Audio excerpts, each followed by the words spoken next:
السلام علیکم اسٹوڈنٹس، امید ہے کہ آپ خیر و عافیت سے ہوں گے، ٹھیک ٹھاک ہوں گے۔ جی آج ہم اپنے سبق نمبر 7 آرام و سکون کے پیج نمبر 46 اور 47 کی ریڈنگ کرنے لگے ہیں۔ جی اس میں اہم کردار کون کون سے ہیں؟ ڈاکٹر، معالج، بیوی بیگم اشفاق، میاں اشفاق، للو گھر کا ملازم، فقیر ننھا سکا۔ اب منظر اس کا جو ہے وہ بنانے لگے ہیں، کچھ اس طریقے سے ہے۔ میاں اشفاق مریض بیمار ہیں اور کمرے میں بستر پر لیٹے ہیں کہ ایک ڈاکٹر ان کا معائنہ کرنے کے بعد ان کی بیوی کو تاکید کرتا ہے، نصیحت کرتا ہے کہ ان کے آرام و سکون کا خیال رکھا جائے۔ ڈاکٹر: جی نہیں بیگم صاحبہ، تردد کی کوئی بات نہیں، فکر کی کوئی بات نہیں، میں نے بہت اچھی طرح معائنہ چیک اپ کر لیا ہے، صرف تکان کی وجہ سے حرارت ہو گئی ہے، تھکاوٹ کی وجہ سے۔ ان دنوں آپ کے شوہر غالباً کام بہت زیادہ کرتے ہیں۔ بیوی: ڈاکٹر صاحب ان دنوں کیا ان کا ہمیشہ سے یہی حال ہے؟ صبح 10 بجے دفتر جا کر شام 7 بجے سے پہلے کبھی واپس نہیں آتے۔ ڈاکٹر: جبھی تو میرے خیال میں انہیں دوا سے زیادہ آرام و سکون کی ضرورت ہے۔ کاروبار کی پریشانیاں اور الجھنیں بھلا کر ایک بھی روز آرام و سکون سے گزرا تو طبیعت انشاءاللہ بحال ہو جائے گی، پہلے جیسی ہو جائے گی۔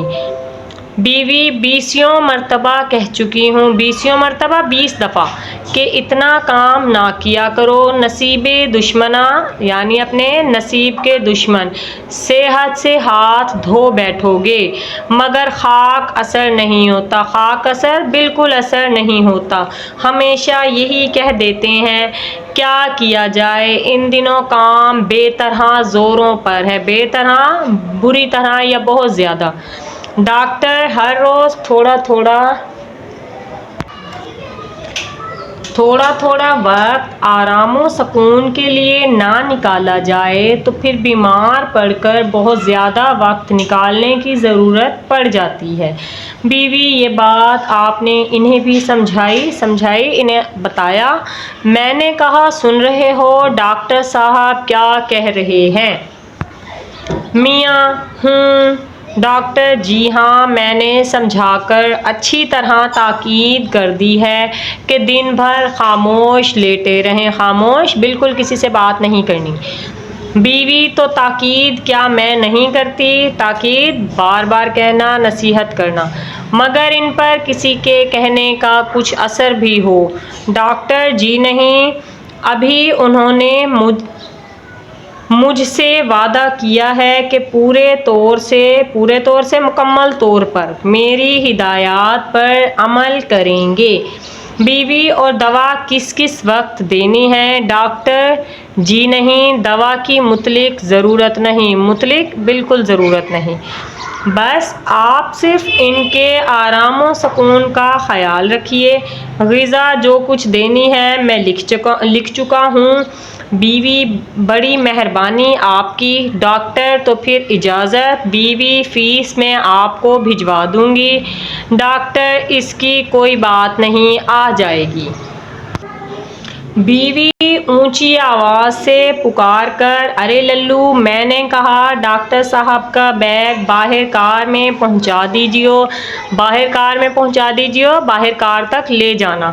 ڈاکٹر: ایک بات عرض کر دوں بیگم صاحبہ، مریض کے کمرے میں شور و غل نہیں ہونا چاہیے، اعصاب پر اس کا بہت مضر اثر پڑتا ہے، نقصان دہ۔ خاموشی اعصاب کو ایک طرح کی تقویت بخشتی ہے، ایک طرح سے طاقت دیتی ہے۔ بیوی: مجھے کیا معلوم نہیں ڈاکٹر صاحب، آپ اطمینان رکھیں، تسلی۔ ان کے کمرے میں پرندہ پر نہ مارے گا، ملازم آتا ہے۔ للو: حضور۔ ڈاکٹر: اٹھا لو یہ بیگ تو بیوی آداب ڈاکٹر اور ملازم جاتے ہیں، قریب آ کر میں نے کہا سو گئے کیا؟ میاں یوں ہی چپکا پڑا ہوں، چپکا خاموش۔ بیوی بس چپکے ہی پڑے رہیے، ڈاکٹر صاحب بہت سخت تاکید کر گئے ہیں کہ نہ آپ بات کریں نہ کوئی آپ کے کمرے میں بات کرے، اس سے بھی تھکان ہوتی ہے، تھکاوٹ۔ تمام وقت پورے آرام و سکون سے گزاریں، سمجھ گئے نا؟ میاں کرہاتا ہے۔ بیوی کیوں، بدن ٹوٹ رہا ہے کیا؟ میاں بیوی کہو تو دبا دوں؟ جی اس کے ساتھ ہی ہماری ویڈیو مکمل ہوتی ہے۔ نیکسٹ ویڈیو میں انشاءاللہ ہم اس کی مزید جو ہے وہ ریڈنگ کریں گے اور ساتھ ساتھ اس کے خلاصے کی پریپریشن کریں گے۔ تو اپنا بہت سارا خیال رکھیے گا، دعاؤں میں یاد رکھیے گا۔ اللہ حافظ۔